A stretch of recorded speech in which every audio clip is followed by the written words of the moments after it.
You know when Easter is. You can picture it perfectly. Spring morning, pastel colors, chocolate eggs hidden in dewy grass, children in their best clothes, church bells, a bunny, ham dinner, lilies, resurrection. You know this day. Except you don't.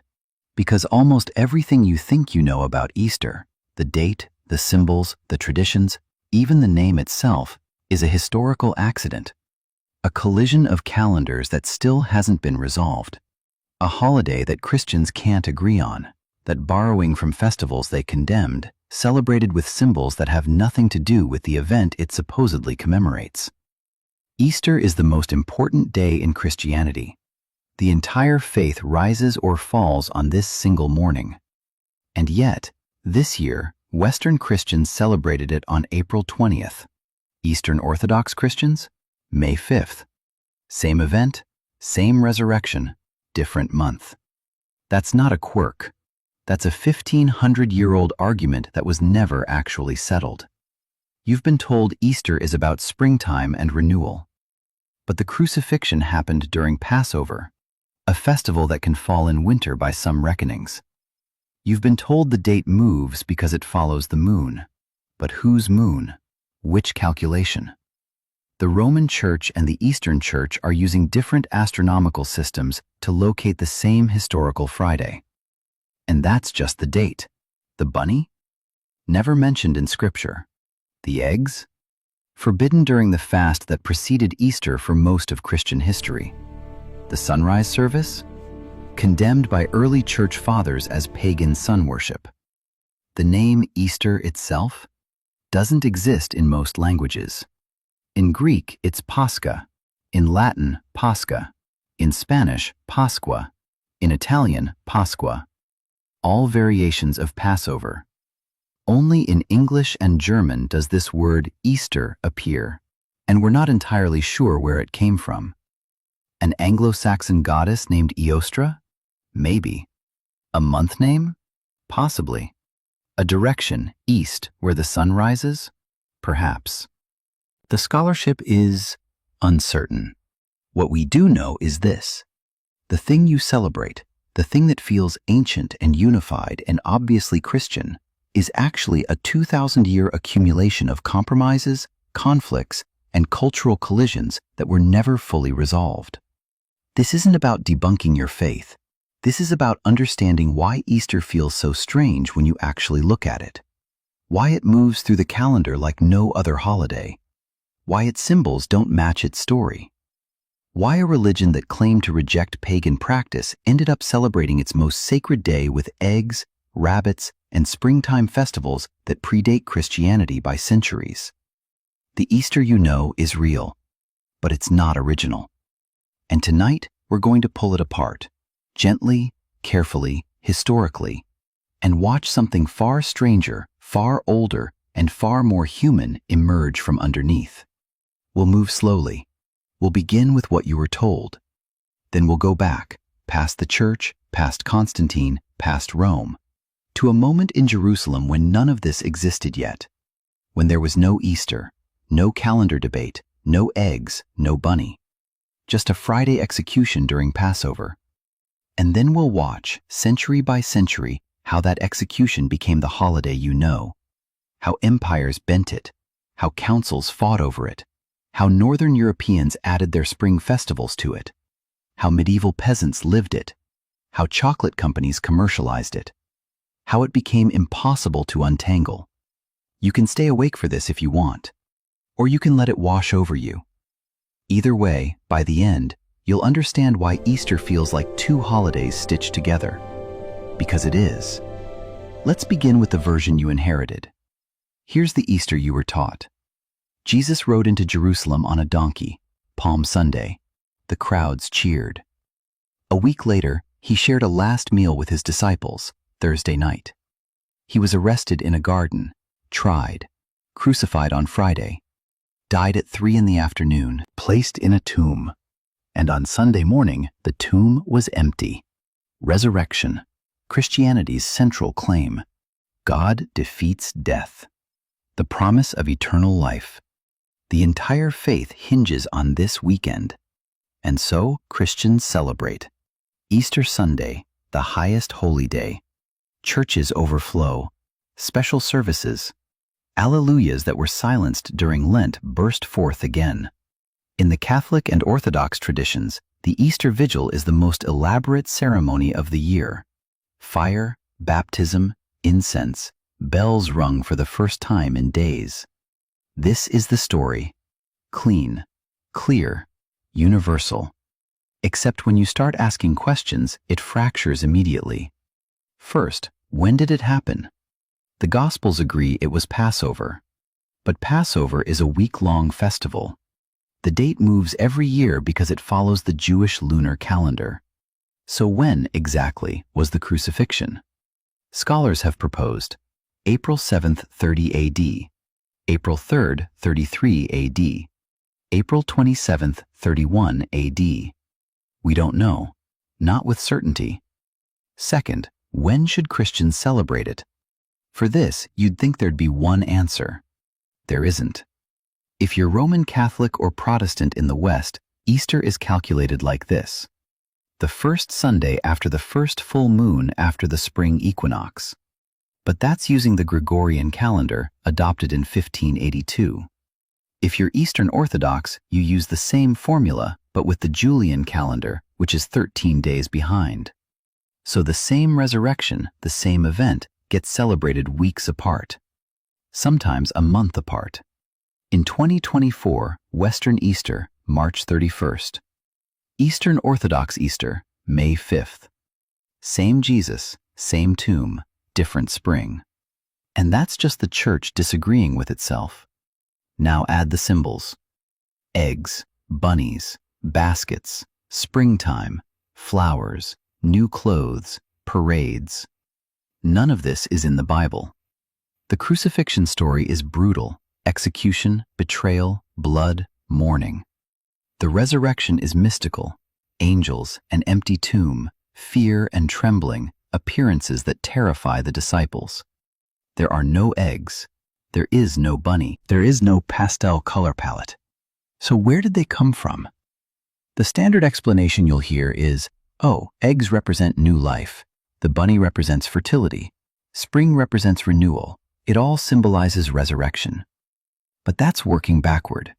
That's modern Christians justifying symbols that were already there. Because here's the thing.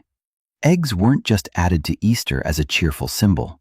For over 1,000 years, eggs were forbidden during Lent. Christians across Europe fasted from all animal products for 40 days.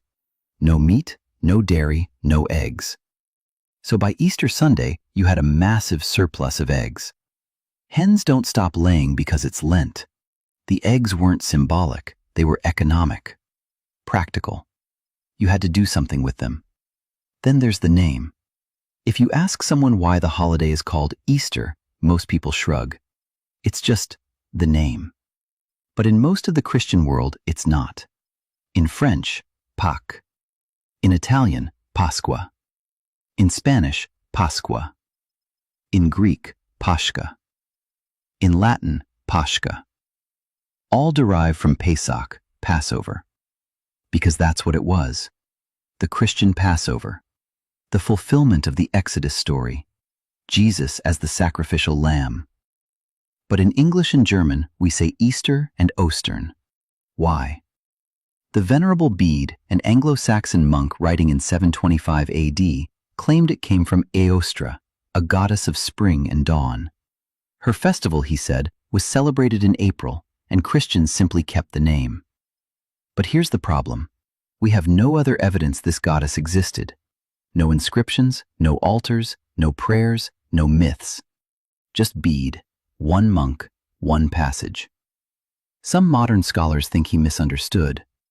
That Eostra wasn't a goddess, it was just the Old English name for April. Eoster Monath, the month of opening, of spring returning. Others think he invented her to give a Christian explanation for a pagan-sounding name. We don't know. What we do know is this. The Easter you celebrate is a hybrid. Part Jewish Passover, part Roman calendar reform, part Northern European spring festival, part medieval fasting regulation, part Reformation theology, part modern commercial culture. It wasn't designed this way. It accumulated, layer by layer, century by century, compromise by compromise. And now it's so tangled that to ask, what is the real Easter, is to ask the wrong question.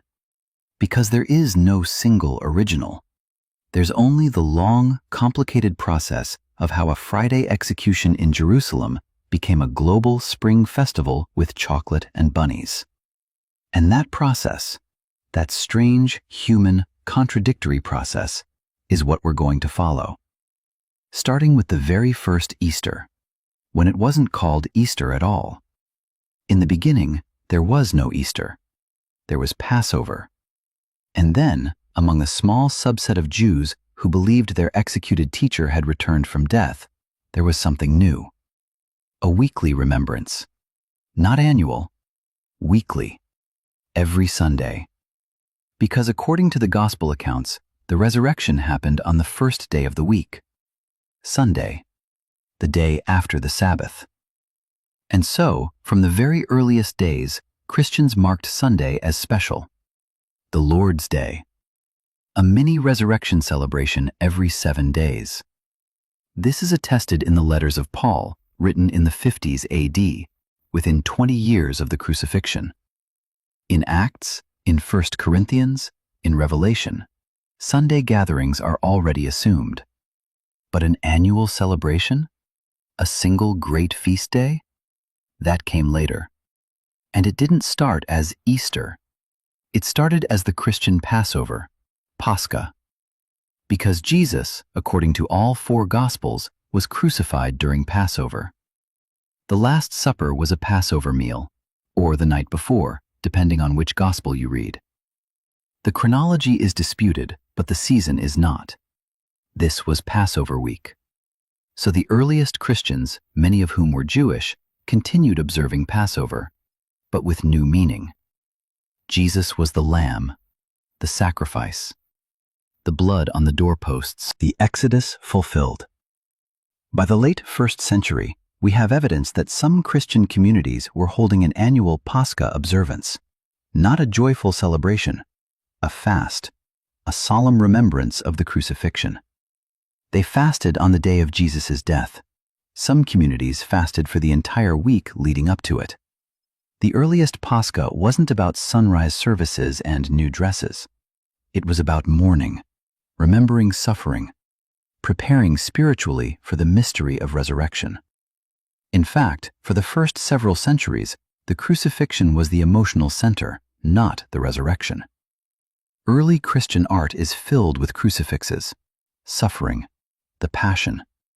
Images of the resurrected Christ, radiant, victorious, don't dominate until much later, after Christianity becomes the religion of emperors. But here's where it gets complicated. Different Christian communities celebrated Pascha on different days. Some, particularly in Asia Minor, modern-day Turkey, celebrated on the 14th of Nisan, the Jewish month.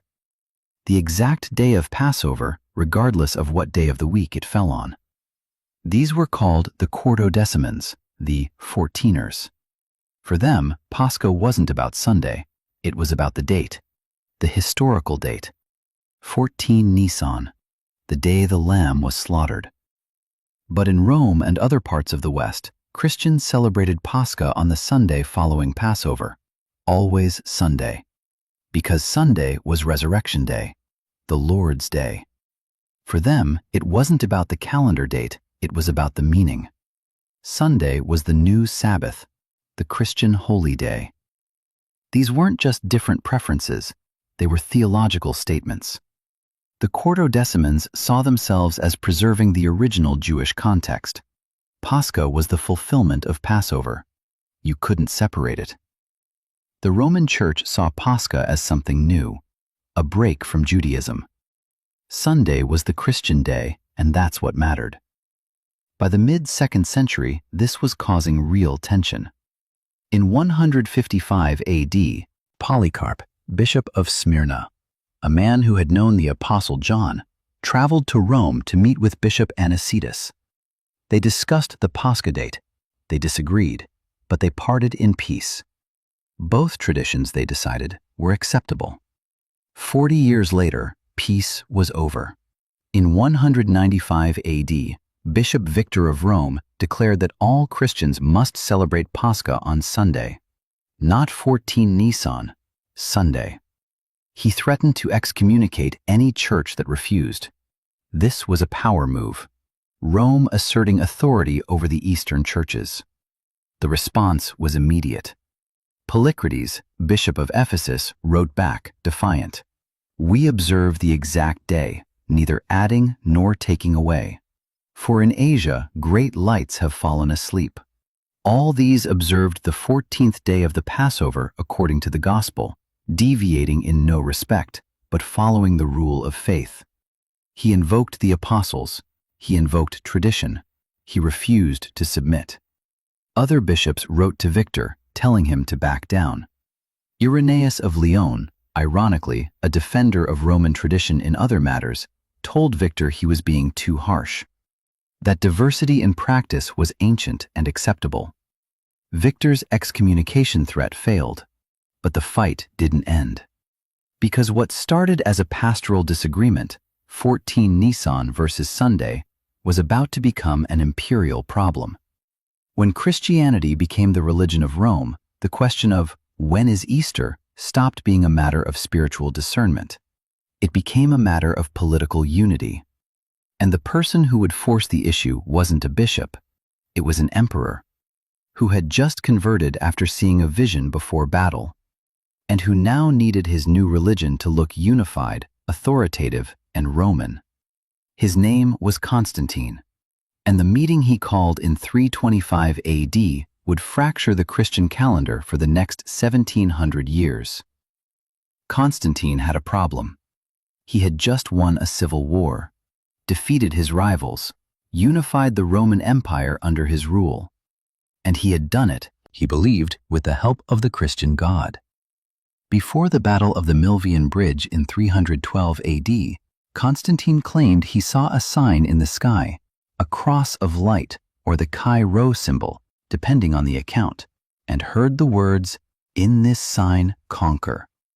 He did. And now Christianity, once a persecuted minority religion, was the favored faith of the most powerful man in the world. But there was a problem. Christians couldn't agree on anything. They fought over theology, over the nature of Christ, over the Trinity, over what books belonged in Scripture, over who had authority, and they couldn't even agree on when to celebrate their most important day. For Constantine, this was intolerable. Rome was built on unity. One emperor, one law, one calendar. If Christianity was going to be the spiritual glue of his empire, it needed to look unified. So in 325 AD, Constantine summoned the bishops of the Christian world to the city of Nicaea, near modern-day Istanbul. This was the first Council of Nicaea. History remembers it for the Nicene Creed, the statement of faith that defined Christian orthodoxy for centuries. But the council also addressed the Pascha controversy. Constantine wanted one date, one Easter, across the whole empire, and he wanted it severed from Jewish calculation. In a letter written after the council, Constantine was blunt. It appeared an unworthy thing that in the celebration of this most holy feast we should follow the practice of the Jews. Let us then have nothing in common with the detestable Jewish crowd. This wasn't just theology, this was imperial policy. Judaism had been a problem for Rome. Revolts, the destruction of the temple in 70 AD, another rebellion in 135 AD. By Constantine's time, Jews were a marginalized, often despised minority. Constantine wanted Christianity to look Roman, universal, imperial, not Jewish. So the Council of Nicaea decreed Easter would be celebrated on Sunday, not 14 Nisan, Sunday. Specifically, the first Sunday after the first full moon after the spring equinox. This formula was designed to keep Easter in springtime, near Passover, but independent of the Jewish calendar. Christians would calculate it themselves. But here's the catch. The council didn't specify how to calculate it. They didn't define which astronomical system to use. They didn't establish a universal calendar. They just said Sunday, after the full moon, after the equinox. And they assumed everyone would figure it out the same way. They didn't, because different regions use different methods to calculate the equinox. Different lunar tables, different traditions. Alexandria, the intellectual center of the Eastern Church, had one system. Rome had another. The Celtic Church in Ireland had yet another. For centuries, Christians in different parts of the world celebrated Easter on different Sundays, sometimes weeks apart, all while claiming to follow the Nicene formula. In 664 AD, this caused a crisis in England. King Oswiu of Northumbria followed the Celtic calculation. His wife, Queen Eanflad, followed the Roman calculation. One year, the king was celebrating Easter while the queen was still fasting for Lent. In the same palace. The Synod of Whitby was called to settle it. Rome's calculation won. The Celtic Church submitted. But the deeper problem remained. Because the Nicene formula relied on something Rome was about to lose: astronomical precision. The Roman Empire had inherited centuries of Greek and Egyptian learning. They knew how to track the sun and moon, how to calculate equinoxes, how to predict eclipses. But as the Western Roman Empire collapsed, as cities emptied, libraries burned, schools closed, that knowledge faded. By the early Middle Ages, Western Christian monks were calculating Easter using tables that were generations out of date. They didn't know the equinox had drifted. They didn't know the lunar cycles they were using no longer matched the sky. They just trusted the tables, and the tables were wrong. Meanwhile, the Eastern Roman Empire, Byzantium, kept the old knowledge alive. Their astronomers still tracked the heavens. Their calculations were more accurate, but they refused to adopt the Western corrections. And when Rome reformed its calendar in 1582, creating the Gregorian calendar to fix the drift, the Orthodox Church rejected it. Not because it was inaccurate, because it came from the Pope. And by that point, East and West had already been in schism for 500 years. So even today, in the 21st century, the same Nicene formula produces different dates. Western Easter, Gregorian calendar. Eastern Easter, Julian calendar. Same rule, different spring. The resurrection happened once, but empires, councils, calendars, and schisms made it impossible to agree on when. And none of this, none of the controversy, the politics, the astronomy, the fights between bishops, had anything to do with bunnies, or eggs, or springtime festivals. Those came from somewhere else entirely, from people who weren't at the councils, who didn't read Greek, who didn't care about the equinox.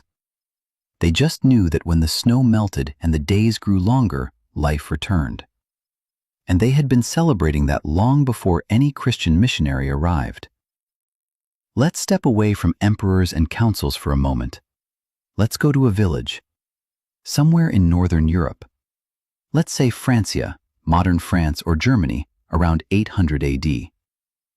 It's late March, maybe early April.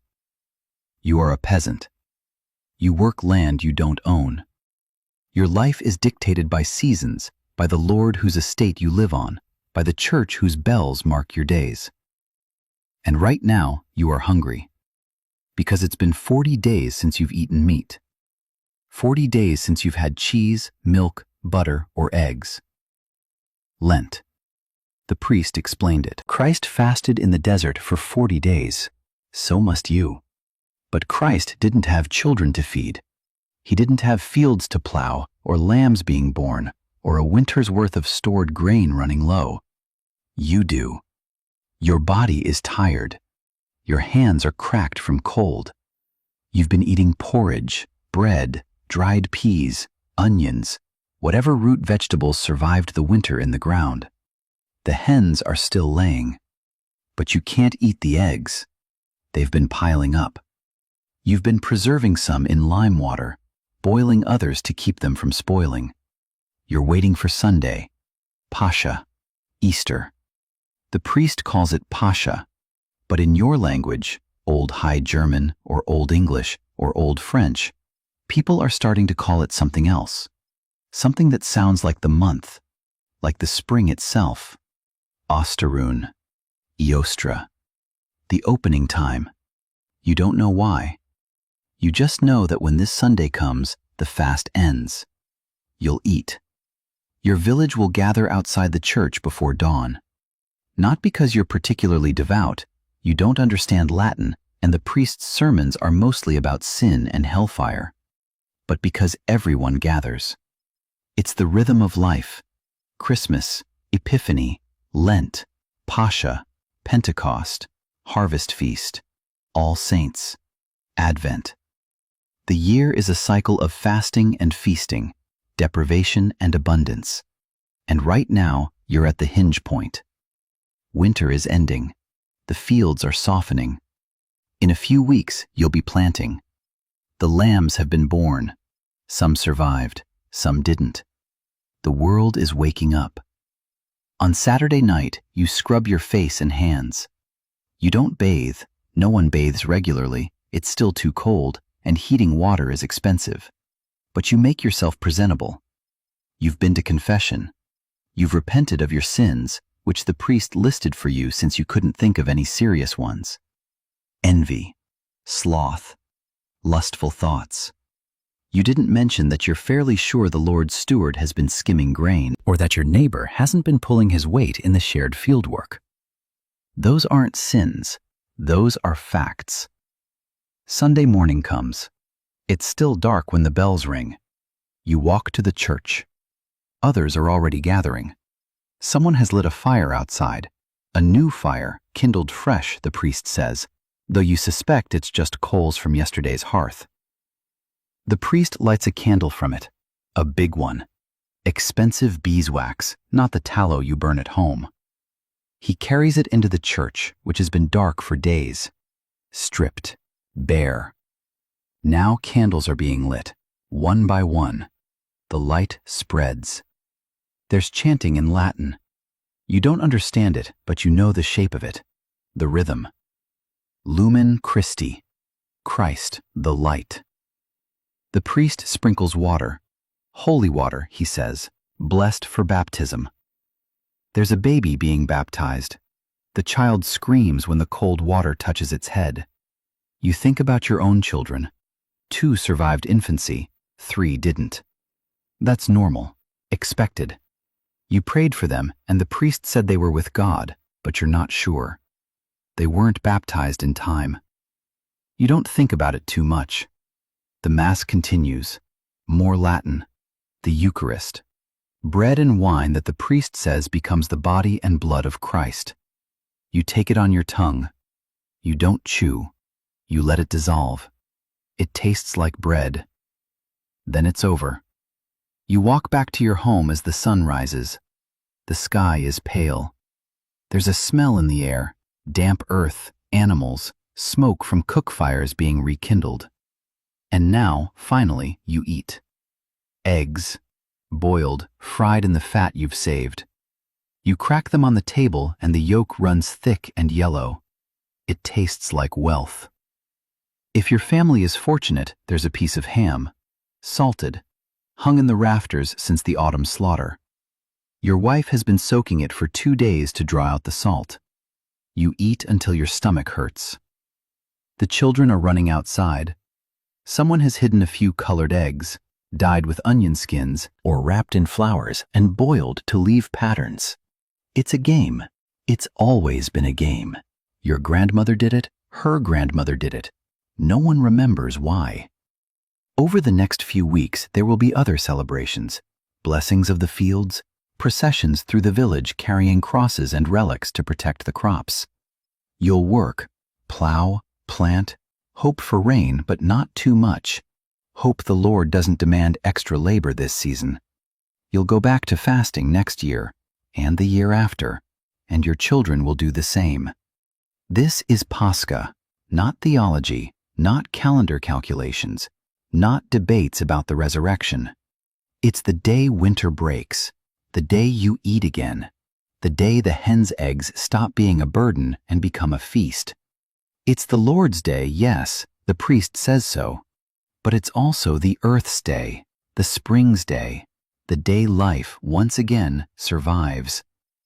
Let's talk about the egg, not as a symbol, not as a metaphor, as an object, a thing that existed long before Christianity, long before Easter. A hen's egg is a biological fact, oval, fragile, self-contained. It holds a yolk, a white, a membrane, a shell. It can be eaten. It can become a chicken.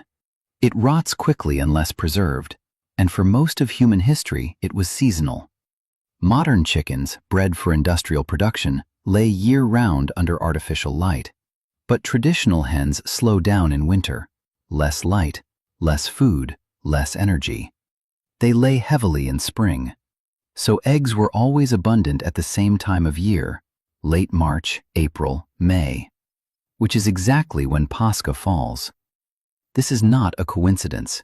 It's biology intersecting with the church calendar. But eggs also carried older meanings. In ancient Egypt, the egg was a symbol of the cosmos. The god Ptah emerged from an egg. Creation myths across Africa, Asia, and Europe feature cosmic eggs from which the world hatches. The Greeks and Romans exchanged eggs at spring festivals. Persian. Nowruz, the New Year celebration at the spring equinox, featured decorated eggs. The egg represented potential, rebirth, hidden life waiting to emerge. So when Christians fasted from eggs during Lent and then resumed eating them at Pascha, they weren't inventing a new symbol. They were layering Christian meaning onto something that already had symbolic weight. Resurrection, new life. The tomb that could not hold Christ, just as the shell cannot hold the chick. The metaphor worked, but the practice came first. Because again, you had to do something with all those eggs. By the medieval period, eggs had become part of the Lenten economy.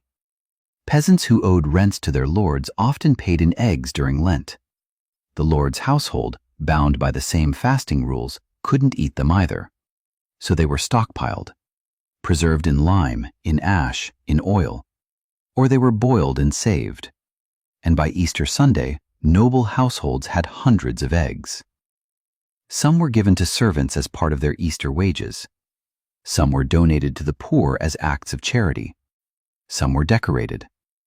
We have records from medieval Europe of eggs being dyed, painted, gilded.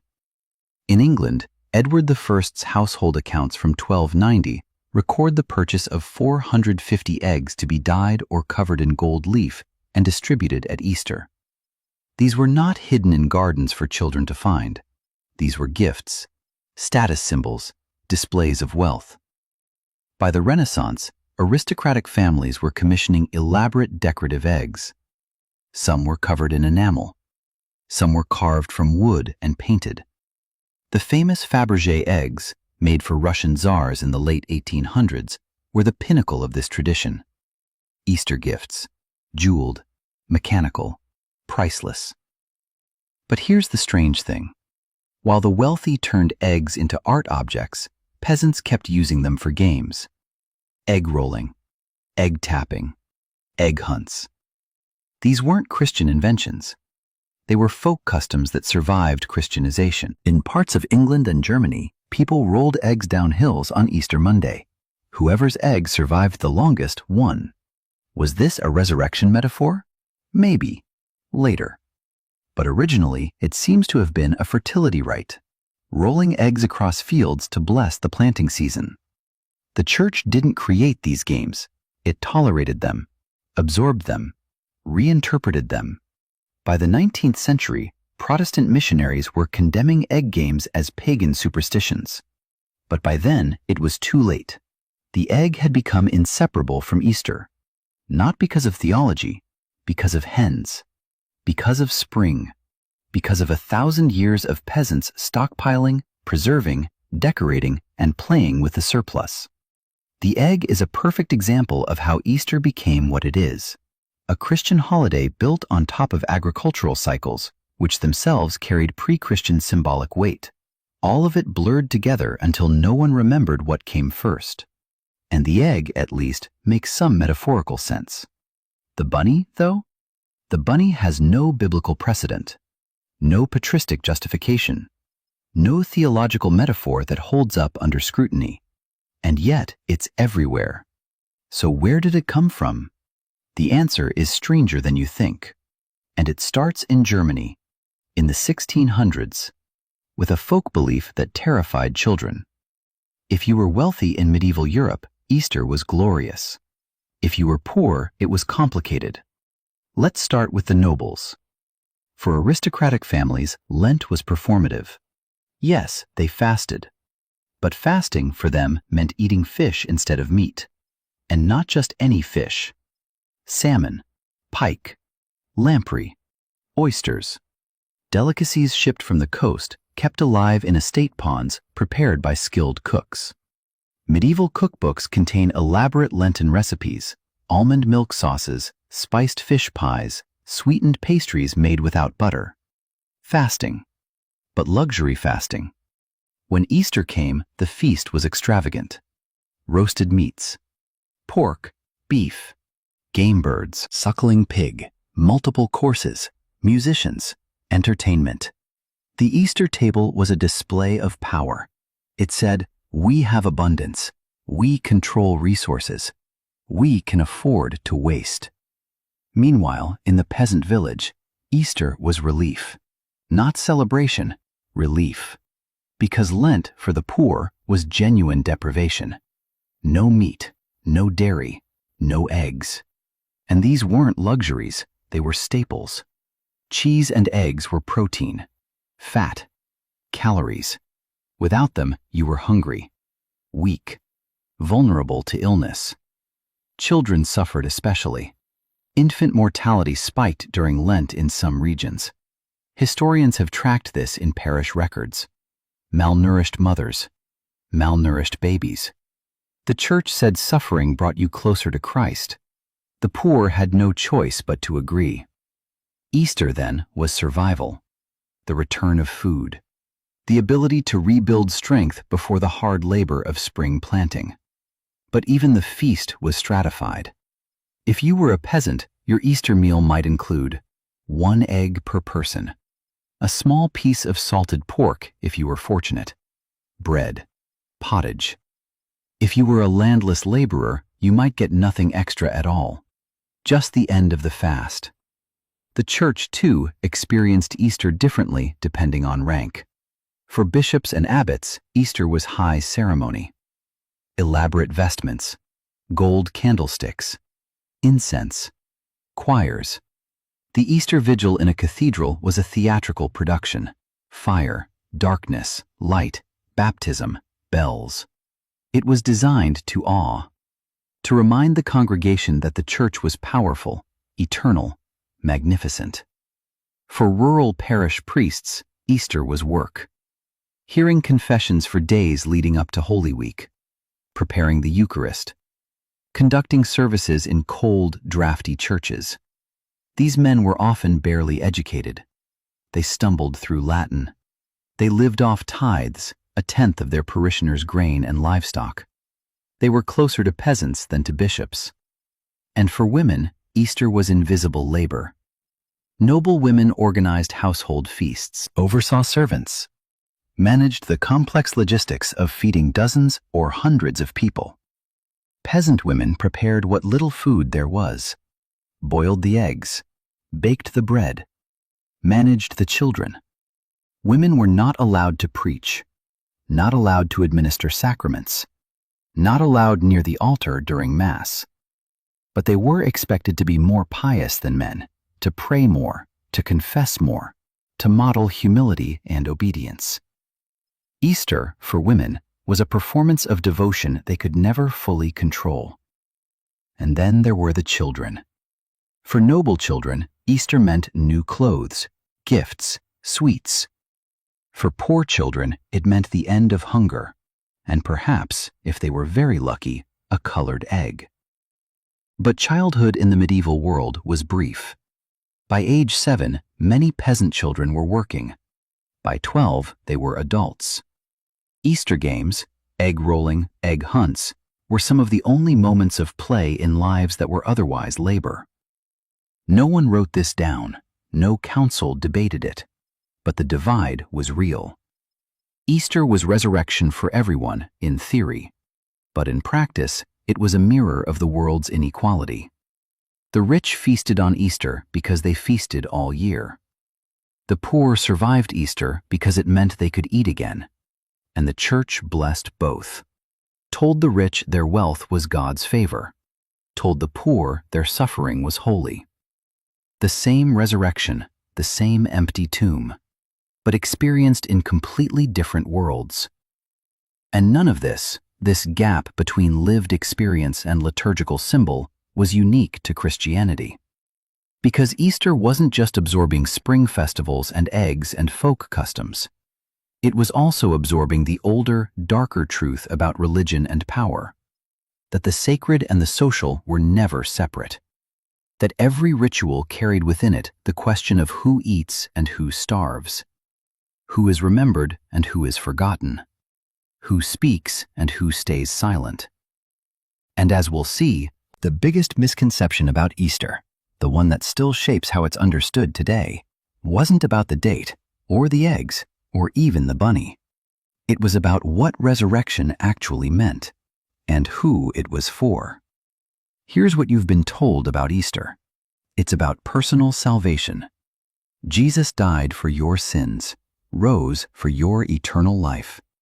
The resurrection is a promise made to you individually that death is not the end. Believe and you will be saved. This is the Easter message you hear in modern churches. Personal, intimate, individual. Accept Christ into your heart. Be born again. Your soul is what matters. And that message feels ancient, obvious, foundational. But it's not. It's modern. For the first 1,000 years of Christianity, Easter wasn't primarily about individual souls going to heaven. It was about cosmic victory, the defeat of death itself, the overthrow of the powers of darkness, the reclaiming of creation from sin, chaos, and Satan. This wasn't personal salvation. This was apocalyptic warfare. Early Christians didn't see the resurrection as a private spiritual transaction between them and God. They saw it as the beginning of a new age, the kingdom of God breaking into the present world, history splitting in two. Before the resurrection, the old age, the reign of death. After the resurrection, the new age, the reign of life. And they expected Jesus to return soon, not in 2,000 years, soon, within their lifetimes. Paul, writing in the 50s AD, told the Thessalonians, "We who are alive, who are left until the coming of the Lord, will by no means precede those who have died." He expected to be alive when Christ returned. The early Christian Passover, the Pascha, was not a nostalgic memorial. It was a rehearsal for the end of the world, a yearly reminder that the resurrection had already begun and the final victory was imminent. This is why early Christian art focuses so heavily on the crucifixion, on suffering, on martyrdom. Because they believed they were living in the last days. Persecution was expected. Suffering was a sign. The world was ending, and they were on the winning side, even if it didn't look like it yet. But then something happened. Jesus didn't return. Years passed. Decades. Generations. The apostles died. Paul was executed. Peter was executed. Jerusalem was destroyed. And still, no second coming. The early urgency began to fade. Christians had to reckon with the possibility that they might live entire lifetimes in this world, that they might need to build institutions, raise families, navigate politics, that the kingdom of God might not arrive tomorrow. So the meaning of Easter shifted, slowly, gradually. from cosmic event to spiritual reality, from the end of the world to the salvation of souls. By the 4th century, when Christianity became the religion of the Roman Empire, Easter was no longer about the imminent return of Christ. It was about the church as the vessel of salvation, the church as the continuation of Christ's presence on earth. Easter proved the church's authority, its divine foundation, its eternal mission. And by the medieval period, salvation itself had become institutional. You were saved through the sacraments: baptism, confession, Eucharist, penance, administered by priests, validated by bishops, controlled by the church. Personal faith mattered, yes, but salvation was mediated. You couldn't just read the Bible and be saved. Most people couldn't read, and Bibles were rare, expensive, and in Latin. You couldn't approach God directly. You needed the church. And the church taught that salvation was gradual. You died. Your soul went to purgatory, a place of purification, of burning away sin. You might be there for centuries, but your living relatives could shorten your time through prayers, masses, indulgences. Easter wasn't about going to heaven immediately. It was about the hope that eventually, after enough suffering, enough purification, enough intercession, you might be worthy. This is the Easter theology that dominated Europe for 1,000 years. And then the Reformation shattered it. Martin Luther, in 1517, nailed his 95 Theses to a church door. He attacked indulgences, purgatory, the whole economy of salvation that the medieval church had built. He argued, salvation is by faith alone, not works, not sacraments, not the church. Faith, personal faith. You don't need a priest to mediate between you and God. You don't need to earn your salvation. Christ already did the work. The resurrection already accomplished it. You just need to believe. This was revolutionary, and it shifted Easter again. Now the resurrection became a personal promise, not cosmic, not institutional, personal. Christ died for you, rose for you, believe, and you are saved. This is the Easter theology that spread through Protestant Europe and eventually to America.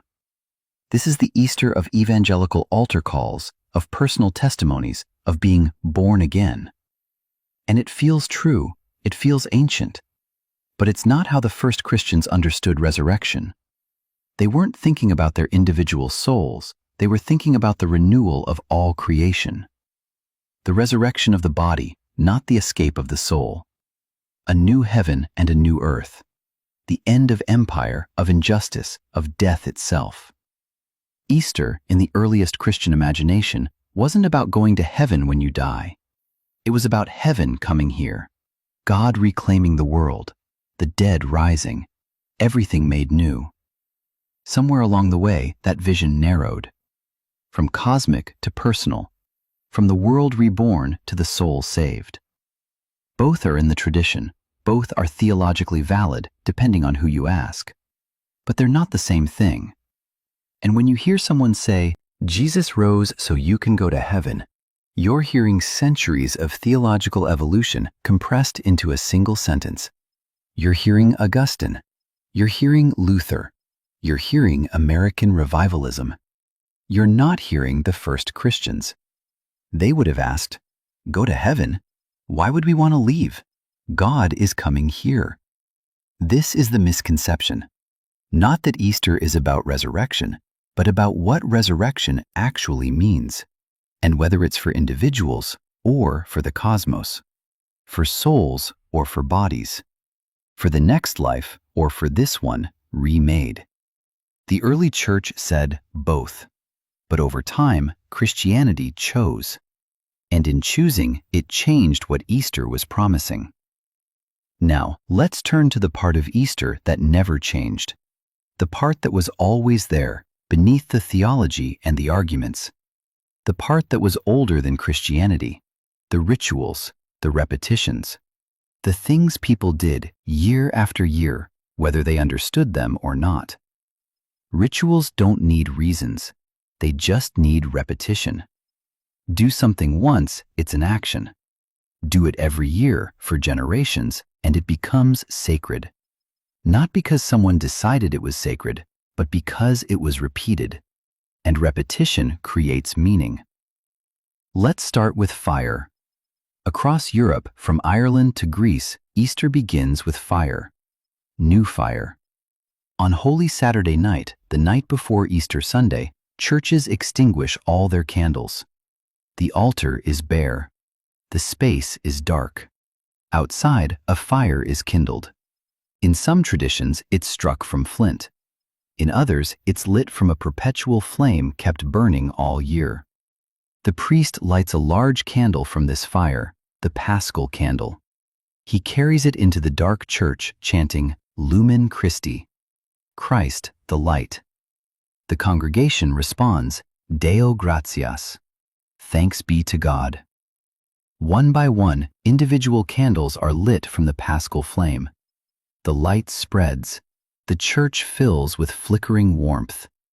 This is the Easter Vigil, the most ancient and elaborate ceremony in the Christian calendar. And it's not originally Christian. Fire rituals at the spring equinox are older than writing. Across Indo-European cultures, Celtic, Germanic, Slavic, Baltic, springtime was marked by the lighting of new fires. Old fires were extinguished, hearths gone cold. Then, at dawn or dusk, a new fire was kindled. From this fire, every household would relight their hearth. It was purification, renewal. The old year's contamination burned away, the new year beginning clean. Christianity didn't invent this, it inherited it. And rather than suppress it, the church consecrated it. The new fire became the light of Christ. The spreading flame became the spread of the gospel. The renewal of the hearth became the renewal of the soul. Same action, new meaning. But the structure, the rhythm, the repetition remained. Then there's water.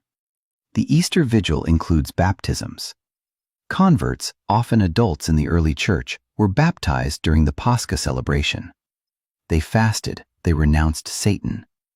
They were immersed in water or had water poured over them and emerged as new creations, born again. This wasn't just symbolic. In early Christianity, baptism was the single most important ritual. It wasn't a nice ceremony for babies. It was the dividing line between the old life and the new, between death and resurrection. You went under the water as a pagan, a sinner, a child of Adam. You rose as a Christian, forgiven, a child of God. And Easter was the ideal moment for this, because the resurrection was itself a baptism. Christ descended into death, into the waters of chaos, and rose into new life. Baptism mirrored that. Death, burial, resurrection. But again, water rituals in spring are ancient. Across Europe and the Near East, springtime was when rivers thawed, when rains returned, when life-giving water became abundant again after winter's freeze. People bathed in rivers, blessed their fields with water, poured libations. Water was rebirth. The church didn't create that association, it redirected it. And then there's bread. The Eucharist, the bread and wine of communion, is central to Christian worship. But at Easter, it takes on special weight. Because the Last Supper, according to the Gospels, was a Passover meal. Jesus broke bread, shared wine, said, "This is my body, this is my blood." And then he was killed. And then he rose. So the Eucharist is both a memorial and a participation, a remembrance of death and a taste of resurrection. Every Sunday, Christians eat this bread.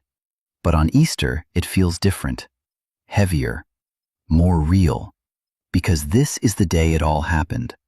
The bread, too, has older echoes. Grain is resurrection. You plant a seed, it dies in the ground. It sprouts. It becomes bread. Ancient mystery religions, Eleusinian, Osirian, centered on this cycle. Death and rebirth in the wheat field. Christianity absorbed that. The seed that dies to bring life became a metaphor for Christ. Unless a grain of wheat falls to the ground and dies, it remains alone. But if it dies, it bears much fruit. Bread, water, fire. These aren't arbitrary symbols. They're survival. They're the elements humans have always depended on. And every spring they return. The fire rekindled, the water flowing, the grain sprouting. Easter rituals didn't create these associations. They named them, gave them a story, gave them a god. But the rhythm was already there. In the bones of the year, in the land, in the repetition. And repetition is what makes ritual work. You don't have to understand why you light a candle. You just have to do it. Year after year, in the same season, in the same order, with the same words. And eventually, it becomes part of you. Not because you chose it, but because it was there before you, and it will be there after you. This is why Easter survives. Not because of theology, because of rhythm. The rhythm of the calendar, the rhythm of the earth, the rhythm of bodies that need food, warmth, light, the rhythm of communities that gather year after year and do the same things their ancestors did. Not perfectly, not unchanged, but recognizably. A thread across centuries. And if you pull that thread far enough back, past the churches and the councils and the creeds, you find something older.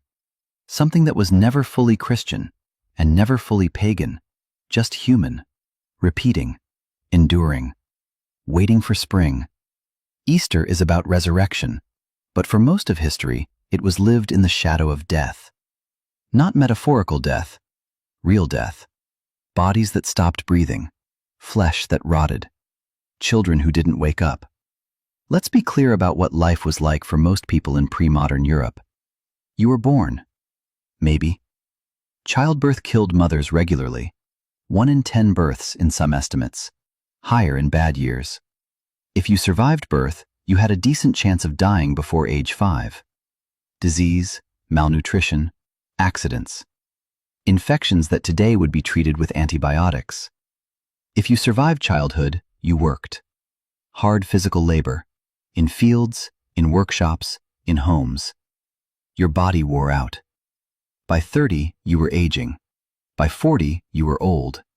Your teeth rotted. Your joints ached. Your back bent. If you were a woman, repeated pregnancies wrecked your body. If you were a man, injuries from labor, broken bones, torn muscles, hernias, never fully healed. And then there were the plagues. Smallpox, typhus, dysentery, tuberculosis. And every few generations, the big one, the Black Death, bubonic plague. It killed a third of Europe's population in the 1340s. Entire villages emptied, bodies piled in mass graves. Survivors didn't know what caused it. They thought it was God's punishment, bad air, sinful living. They prayed, they fasted, they flagellated themselves in the streets. And still, people died. So when the church talked about resurrection, it wasn't abstract. It was the only hope that made sense of the horror. Because if death was just the end, if your child died at 2 and that was it, if your wife bled out in childbirth and there was no afterlife, if the plague took everyone you loved and their bodies just rotted into nothing, then life was unbearable. Resurrection meant this isn't the end. The body that's broken now will be remade. The suffering you endure now will be redeemed. The dead you mourn will rise. Not as ghosts, not as souls floating in some distant heaven, as bodies, flesh and bone, recognizable, whole. This is why early Christians believed in the resurrection of the body, not the immortality of the soul. The soul, in Greek philosophy, was eternal anyway. It didn't need saving. But the body? The body was the problem. The body got sick, aged, died, decayed. If God was going to defeat death, it had to be a victory over the body's death. And so Christian theology insisted the tomb was empty. Not because Jesus' soul went to heaven, but because his body rose, walked, ate, could be touched. And if his body could rise, so could yours. This was the promise. Not escape from the body, redemption of the body. But while you waited for that future resurrection, you still lived in a body that hurt. Lent, the 40 days before Easter, was a liturgical practice, but it was also a bodily reality. Fasting wasn't just spiritual discipline, it was a reminder of fragility, of dependence, of hunger. And hunger was something most people knew intimately. Crop failures, bad harvests, long winters. There were years when there just wasn't enough food. You ate less, you weakened. You watched your children weaken. Some years, people starved. And the church said, your suffering has meaning. Christ suffered. You suffer. In suffering, you are united with him. This was cold comfort, but it was something. It gave a framework, a narrative. Your pain wasn't random. It was part of a larger story.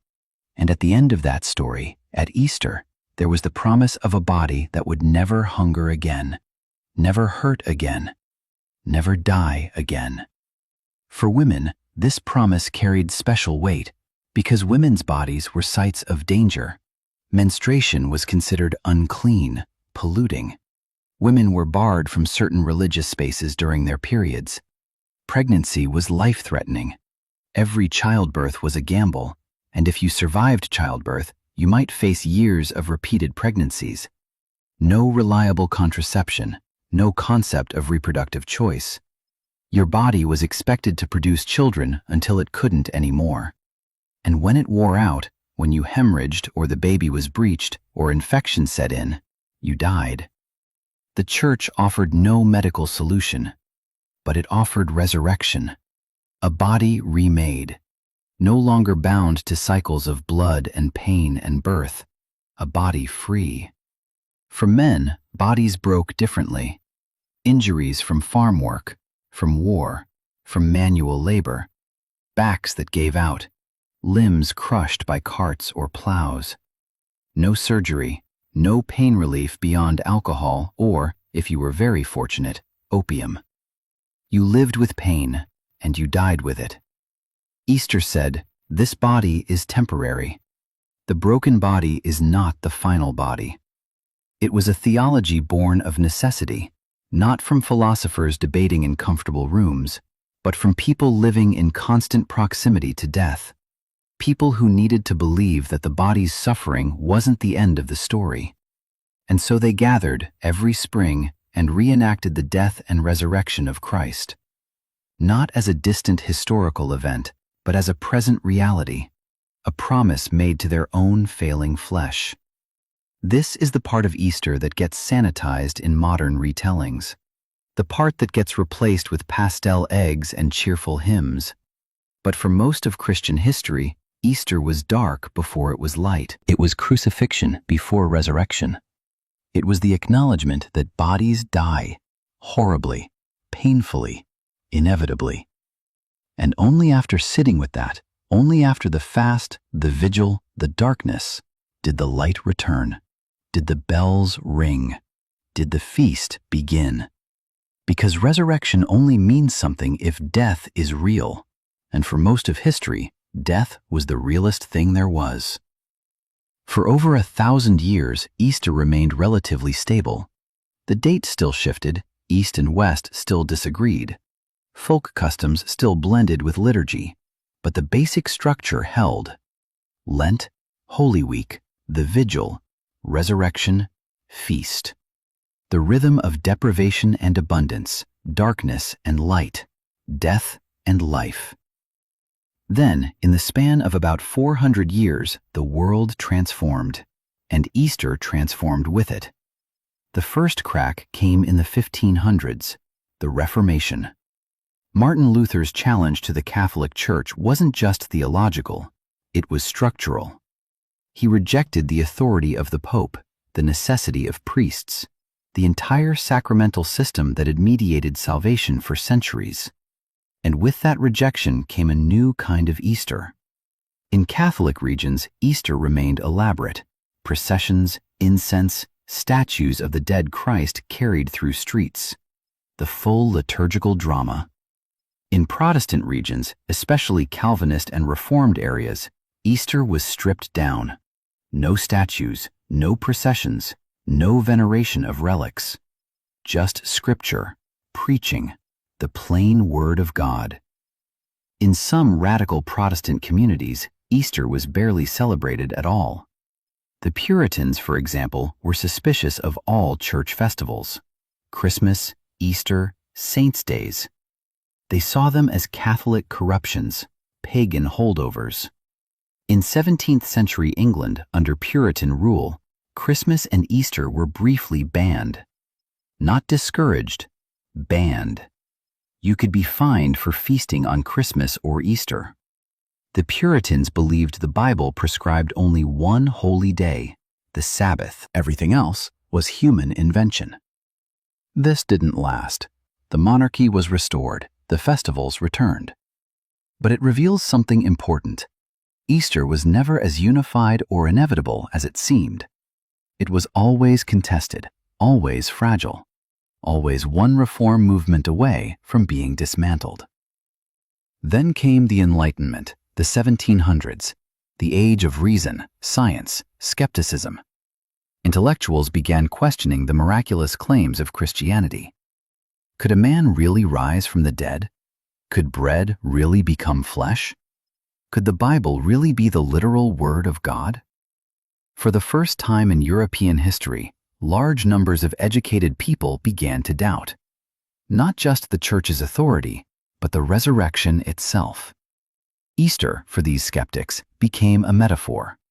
Moral renewal, the triumph of virtue, the cyclical return of spring. Not a literal corpse walking out of a tomb.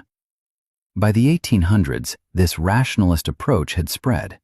Liberal theologians reinterpreted Easter as symbolic. Jesus rose in the hearts of his followers. His teachings lived on. His spirit was immortal. But the body? That was harder to defend. Meanwhile, the Industrial Revolution was remaking daily life. People moved from farms to cities. The agricultural calendar, planting, harvest, the rhythms of the seasons, no longer governed existence. Easter, which had always been tied to springtime and the renewal of the fields, began to lose its grounding. In cities, there were no fields, no lambs being born, no hens laying eggs in sudden abundance. Easter became a day off work, a church service, a family meal. But the visceral connection to the earth's cycles faded. At the same time, capitalism was transforming consumption. By the mid-1800s, commercial Easter goods began appearing. Chocolate eggs, printed Easter cards, decorated baskets. In Germany, the Easter hare, Osterhase, a folk figure who supposedly delivered eggs to children, was being popularized in stories and illustrations. German immigrants brought this tradition to America in the 1700s and 1800s. And in America, it exploded. The Easter bunny became a commercial icon. Department stores sold bunny-themed decorations. Candy companies produced marshmallow chicks and chocolate rabbits. By the early 1900s, Easter had become a retail event. Not as large as Christmas, not yet, but significant.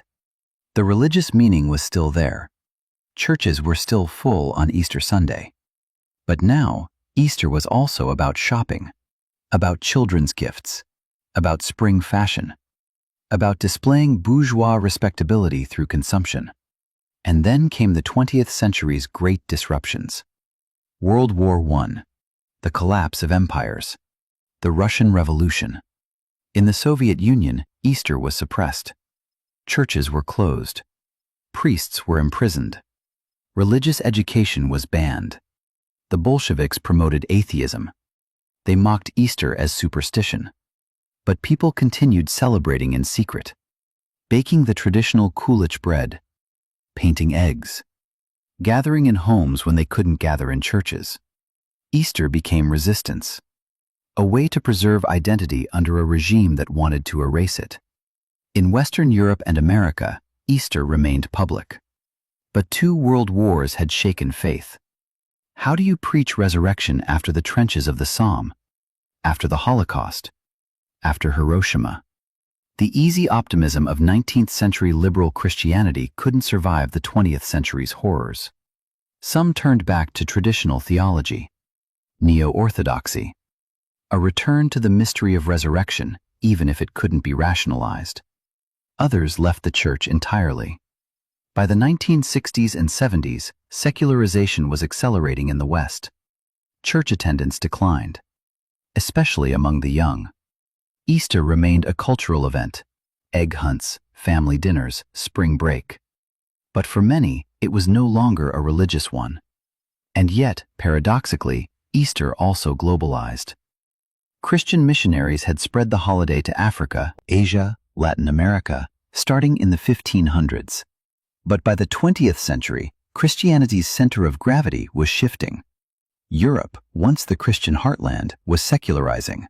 But Africa, Latin America, and parts of Asia were seeing explosive Christian growth. Easter in these regions took on new forms. In the Philippines, dramatic reenactments of the crucifixion, including actual people being nailed to crosses. In Ethiopia, ancient Orthodox traditions preserved since the 4th century. In Brazil, massive public processions blending Catholicism with Afro-Brazilian traditions. Easter was no longer a European holiday that had been exported. It was a global phenomenon, interpreted and celebrated in radically different ways. And in the 21st century, the contradictions intensified.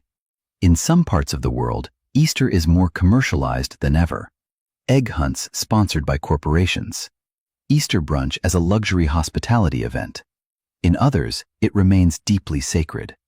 In still others, it's contested, banned, suppressed, or reclaimed as an act of defiance. The calendar is still fractured, the symbols are still tangled. The meaning is still debated. But Easter endures. Not because it stayed the same, but because it kept changing, adapting, absorbing, surviving. Just like every other human tradition that's lasted 2,000 years. Let's talk about what you think you know. Because if you're like most people, your understanding of Easter comes from childhood, Sunday school, Hollywood movies, seasonal retail displays, family traditions that no one can quite explain. And all of these sources have distorted the history almost beyond recognition. Let's start with the bunny. The Easter bunny, as Americans know it today, is a 20th century invention. Yes, there were European folk traditions about hares and eggs. Yes, German immigrants brought Osterhase to America. But the modern Easter bunny, the cheerful, pastel, anthropomorphic rabbit who delivers baskets of candy, is a product of advertising. In the 1890s, drugstores and confectioners began using bunny imagery to sell Easter chocolates. By the 1930s, the bunny was everywhere. Greeting cards, window displays, children's books. In 1953, a song called "Here Comes Peter Cottontail" became a hit. In the 1970s and 80s, mall Easter bunny photo ops became an American ritual. The bunny was now on par with Santa Claus, a secular mascot for a religious holiday. And like Santa, the bunny had effectively replaced the sacred narrative for millions of children. Ask a 5-year-old what Easter is about, and they'll say, "The Easter bunny brings eggs." Ask about Jesus, and you might get a blank stare.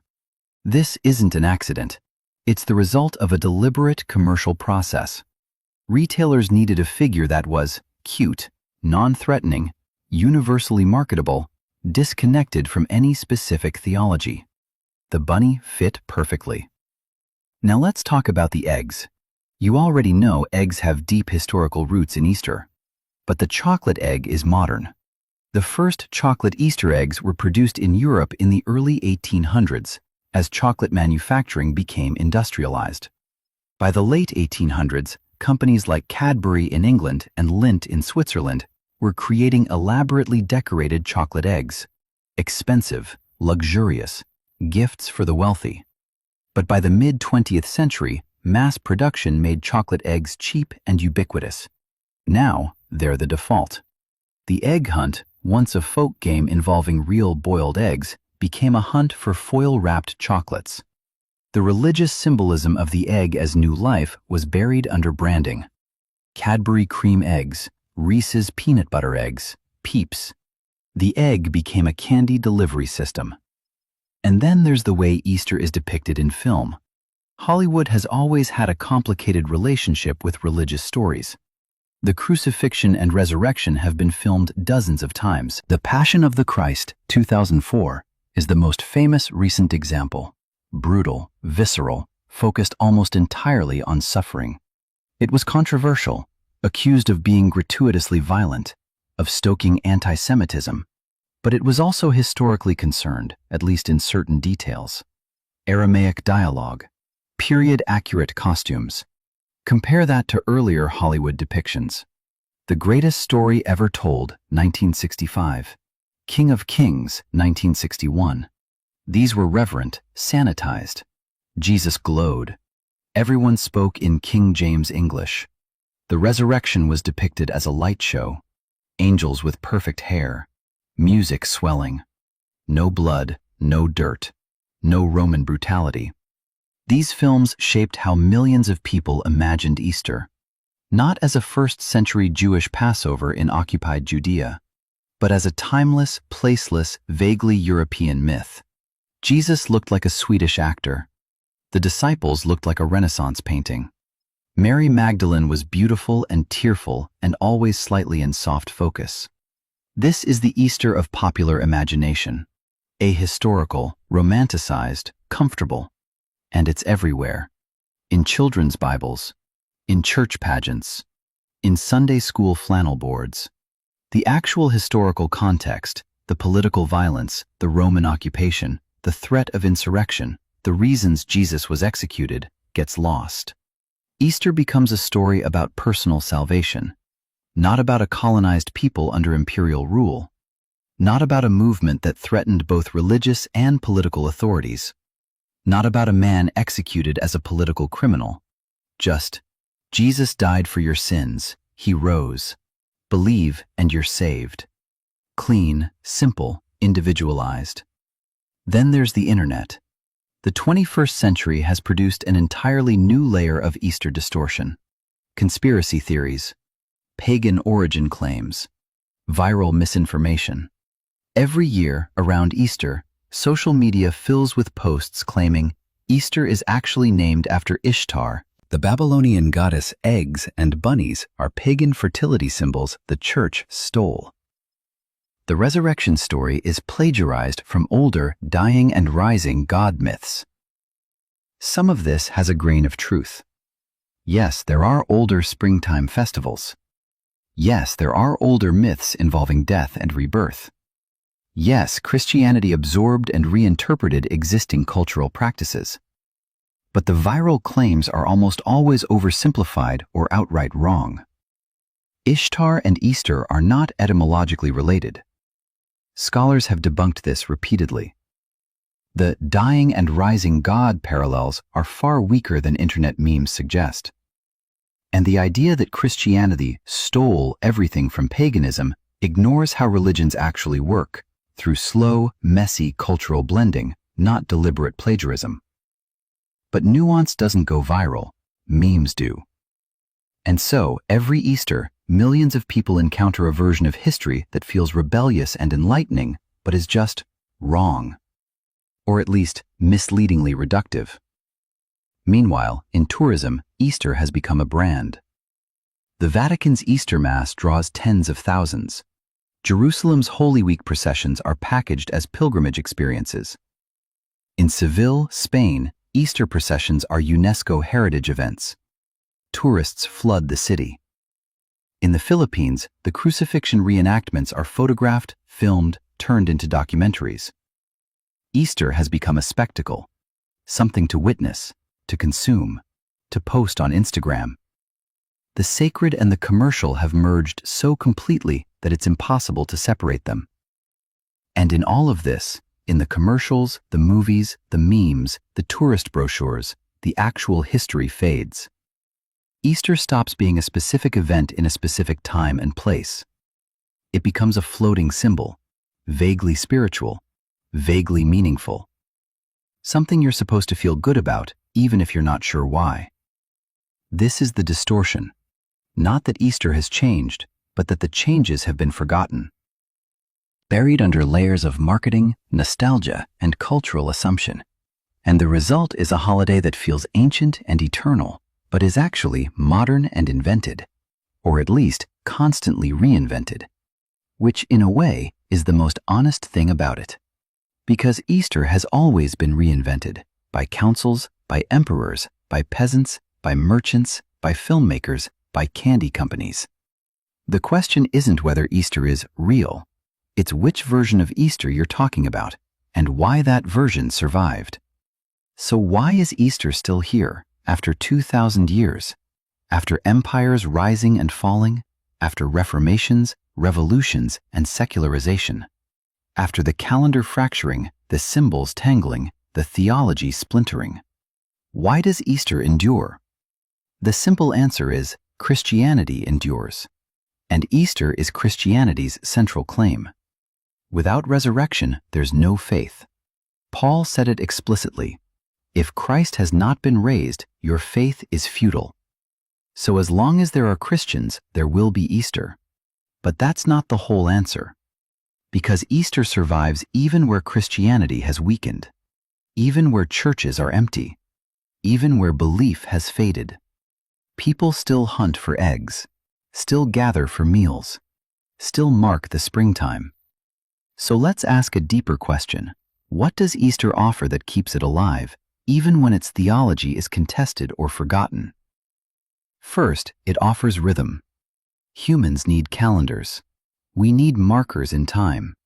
We need to know when the year begins and ends, when to plant and when to harvest, when to fast and when to feast. Easter provides that. It's movable, yes, but it's predictable. It always falls in spring, always on a Sunday, always after a period of waiting. That rhythm, anticipation, deprivation, release, mirrors natural cycles. Winter to spring, darkness to light, death to life. You don't have to believe in the resurrection to feel that rhythm. It's in the world, and Easter names it. Second, it offers community. For most of history, Easter was the one day everyone gathered, noble and peasant, clergy and lay people. You might not gather any other time, but on Easter, you were all there, in the church, in the village square, around the table. This wasn't optional, it was expected.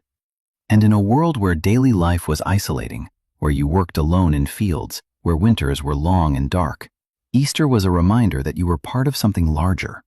Even now, in secular societies, Easter is a gathering day. Family meals, egg hunts, brunches. The theology might be absent, but the gathering remains. Because humans need that. We need moments when we pause, come together, and mark time collectively. Third, it offers hope. Not abstract hope, concrete hope. The hope that winter ends, the hope that spring returns, the hope that what seems dead can come back to life. For agricultural societies, this wasn't metaphor, it was survival. If the fields didn't green, if the hens didn't lay, if the lambs didn't survive, you starved. So Easter, the celebration of life returning, was essential. And even in modern post-agricultural societies, that hope resonates. Because we still face winters. Not literal ones necessarily, but grief, loss, failure, despair. And Easter says, this is not the end. Something can be dead and still return. You don't have to be Christian to need that message. Fourth, it offers flexibility. This might seem contradictory, but Easter survives because it's messy, because it was never fully codified, because it absorbed contradictions instead of resolving them. Think about it. Easter can be solemn or joyful. It can center on suffering or on triumph. It can be about personal salvation or cosmic renewal. It can include eggs or not, bunnies or not, chocolate or not. It can be celebrated in a cathedral with incense and choirs, or in a living room with a quiet prayer. This flexibility means Easter can adapt. It survived the fall of Rome, the Reformation, the Enlightenment, industrialization, secularization, because it could be reinvented each time, and each reinvention kept it relevant. Fifth, it offers mystery. At its core, Easter makes an impossible claim. A dead man came back to life. Not as a ghost, not symbolically, physically. This is absurd. It violates everything we know about biology, about death, about the universe. And yet, billions of people across history have believed it, or wanted to believe it, or at least entertained the possibility. Because the alternative, that death is final, that suffering is meaningless, that the grave is the end, is unbearable. Easter offers an alternative, not a provable one, not a scientific one, but a narrative one. A story that says, maybe the universe is stranger than we think. Maybe death doesn't have the final word. Maybe the impossible has happened before and could happen again. This is why Easter survives even among skeptics, even among people who don't believe, because it represents a deep human longing, the longing for life to be more than this, for meaning to persist beyond the grave, for love, memory, and identity to survive. And finally, Easter survived because it was never one thing. It was always a collision. Jewish Passover and Roman calendar, cosmic theology and personal salvation, church authority and folk custom, agricultural cycle and imperial decree, suffering and joy, death and life. It held all these contradictions together, not neatly, but persistently. And that persistence, across languages, cultures, centuries, empires, created something resilient, something that could bend without breaking, something that could be reinterpreted endlessly and still remain recognizable. Easter is not a pure tradition. It's a survivor tradition, built from fragments, stitched together, constantly repaired. And that's why it's still here. Not because it's true in some final, provable sense, but because it's useful. Useful for marking time, useful for gathering communities, useful for processing grief, useful for hoping. And usefulness in human culture is more powerful than purity. So Easter endures, fractured, commercialized, misunderstood, but still here. Still pulling people together every spring.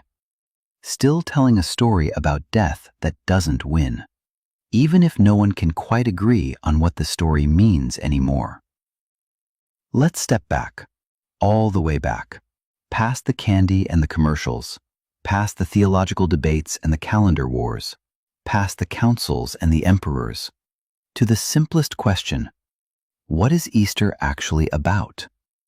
Not what the church says it's about, not what tradition claims, but what it reveals about being human. Because here's the thing, Easter isn't unique. Humans everywhere, across all cultures and all times, have told stories about death and return. The sun sets and rises. The moon wanes and waxes. Winter kills and spring resurrects. Seeds are buried and sprout. Women bleed and give birth. Death and return, loss and recovery, ending and beginning. This is the fundamental pattern. And humans have always needed to ritualize it, to name it, to celebrate it, to make it sacred. Because without that pattern, life is just chaos. Just random suffering with no arc, no meaning, no promise. Easter is Christianity's version of this ancient human need. But it's not the only version. In ancient Egypt, Osiris died and was resurrected. In Greece, Persephone descended to the underworld and returned each spring. In Mesopotamia, Inanna journeyed to the land of the dead and came back. In Norse mythology, Baldur died and would one day return at Ragnarok's end. Different gods, different stories, but the same structure. Death is not final. The dead can return. What is lost can be recovered. Christianity didn't invent this hope. It inherited it. And then it made a radical claim. This isn't just a myth. This isn't just a metaphor for the seasons. This actually happened. In history, in time, in a specific place. A man named Jesus executed under Pontius Pilate in Jerusalem during Passover. He died. He was buried. And on the third day, he rose. Not symbolically, literally. This is the shock at the heart of Easter. Not that resurrection is possible in myth, but that it happened in reality. To a body. To a person who could be touched, who ate fish, who had scars. This claim is either the most important truth in human history, or it's the most persistent delusion. There's not much middle ground. And for 2,000 years, people have had to decide. Some believe, some don't. Some waver. But the question persists. And the persistence of the question reveals something deep. It reveals that humans cannot accept death as the final word. We fight it. We deny it. We ritualize it. We narrate it. We tell stories where the dead speak, where ghosts linger, where ancestors watch over us. We build tombs and monuments. We preserve bodies. We write names in stone. We say, "You will not be forgotten." We say, "Death will not erase you." This is universal. Not because we're irrational, but because we love. And love makes death intolerable. When someone you love dies, the universe becomes wrong. They were here. Now they're not. Their voice, their laugh, their presence, gone. And your mind can't accept it. You feel them in the room. You turn to speak to them and remember they're not there. You dream of them. You talk to them. Because the bond doesn't sever just because the body stopped. Easter speaks to this. It says, the bond is real. Love is stronger than death. The person you lost will return. Not as a memory, not as a ghost, but as themselves. Whole, recognizable, embodied. You don't have to believe this literally to understand why it's powerful, why it's survived, why it's needed. Because the alternative is grief without resolution, loss without recovery, an endless ache with no promise of healing. And humans can't live like that, not sustainably. We need hope, not naive hope, not the hope that nothing bad will happen, but the hope that when bad things happen, they're not the end of the story. This is what Easter offers. A story that says endings are not final. Tombs can be emptied. Death can be defeated. What was lost can return. Now, here's the complication. For most of Christian history, this hope was postponed. You die, you wait, you endure purgatory or sleep in the grave, or exist in some intermediate state. And eventually, at the end of time, at the final judgment, you are resurrected. But not now, not in this life. Later, after history ends, after the world is remade. This was the Orthodox teaching. Resurrection is eschatological. It's about the future. But humans kept pulling it into the present. They wanted resurrection now, not just for themselves, but for the world. They wanted justice now, healing now, renewal now. This is why Easter became revolutionary. Not just spiritually, politically. Because if God can resurrect the dead, then God can overturn empires. If the tomb can be emptied, then the prison can be emptied. If death doesn't have the final word, then neither does Caesar. This is why early Christians were seen as subversive, why they were persecuted. Not because they believed in an afterlife. Everyone believed in some kind of afterlife. But because they believed this world could be transformed, that the kingdom of God was breaking in, that the resurrection wasn't just a distant promise, but a present reality. This hope terrified authorities and inspired revolutionaries. Throughout history, oppressed people have turned to Easter. Enslaved Africans in the Americas, colonized peoples under European rule, prisoners, refugees, the dispossessed. They heard the Easter story and thought, if God can raise Jesus, God can raise us. Not from literal death necessarily, but from social death, from being treated as less than human, from systems designed to crush them. Easter became a story about reversal. The first shall be last. The last shall be first. The powerful will fall. The humble will rise. The stone the builders rejected becomes the cornerstone. This is dangerous theology. It always has been, which is why, over time, the church often tried to tame it, to make Easter about individual souls going to heaven, not about the world being remade, to make it spiritual, not political, safe. But the dangerous hope keeps resurfacing, because the story won't stay contained. A body rising from the grave is too radical, too physical, too this worldly. You can't fully spiritualize it. The tomb was empty. The body walked. And if bodies matter, if flesh and bone and the material world matter, then resurrection isn't just about souls. It's about everything. Bodies, communities, ecosystems, societies. All of it capable of death. All of it capable of return. This is the big human truth Easter reveals. We cannot accept death, not for ourselves, not for the ones we love, not for the world. We will fight it, deny it, narrate our way around it. We will tell stories where the dead return, where justice comes, where wounds are healed, where the broken is made whole. We need these stories, not because we're foolish, but because we're human. And being human means living in the unbearable tension between love and loss. Easter names that tension, holds it, promises it won't last forever. Whether that promise is true, no historian can say. But that it's needed? That it's endured for 2,000 years across every kind of human society? That tells you something. Not about God necessarily, but about us, about what we long for, what we can't let go of, what we keep hoping, against all evidence, might still be possible.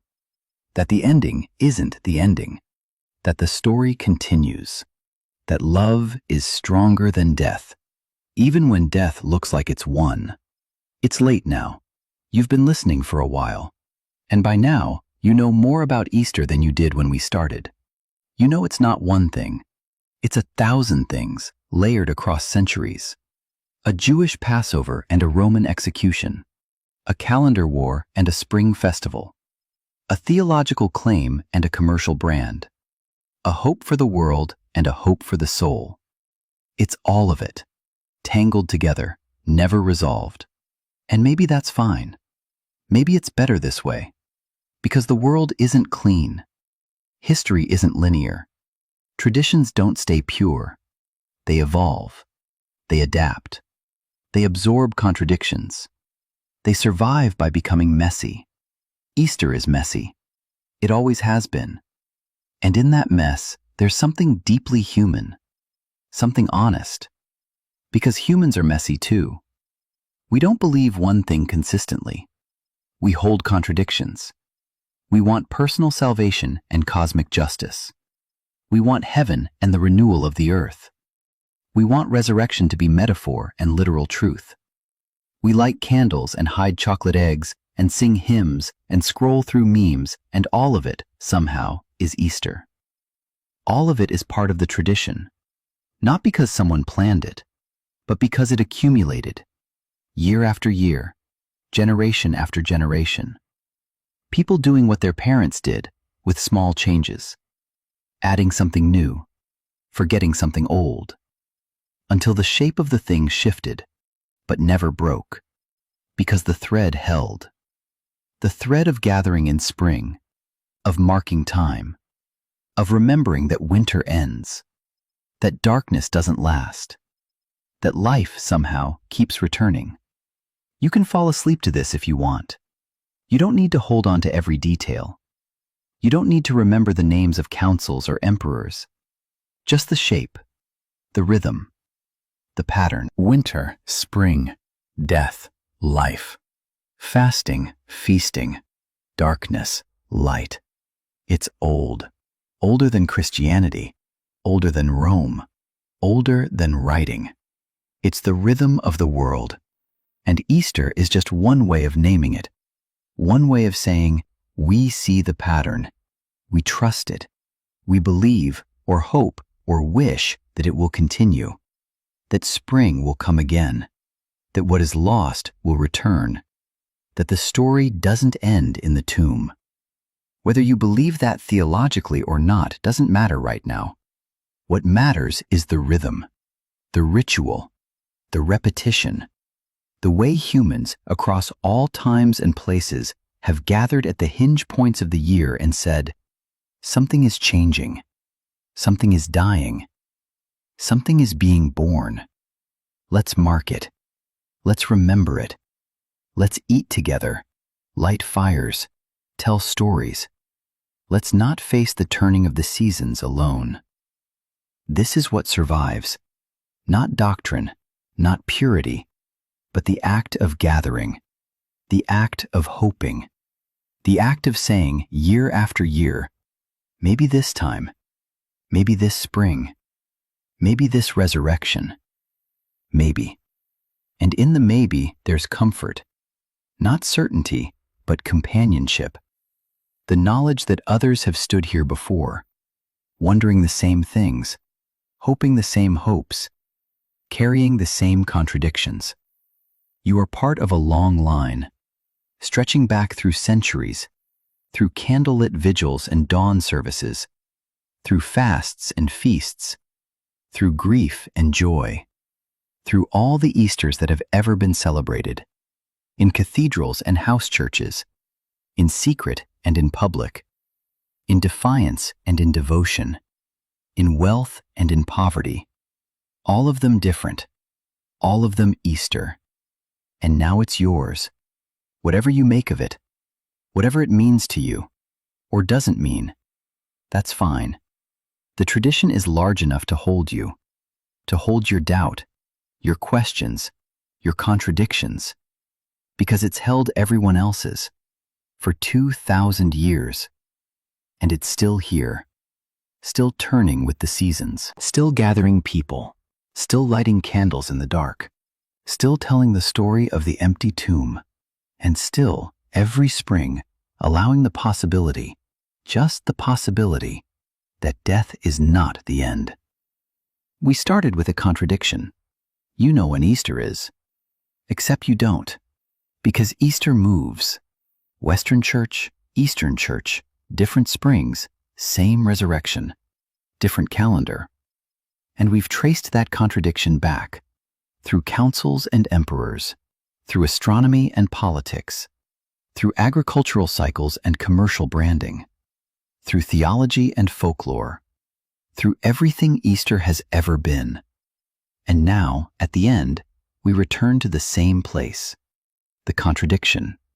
But maybe now it looks different. Not like a mistake that needs fixing, but like a truth that needs holding. Easter is contradictory because life is contradictory.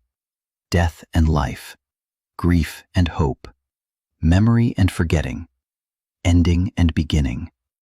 These aren't opposites that cancel each other out. They're tensions we live inside.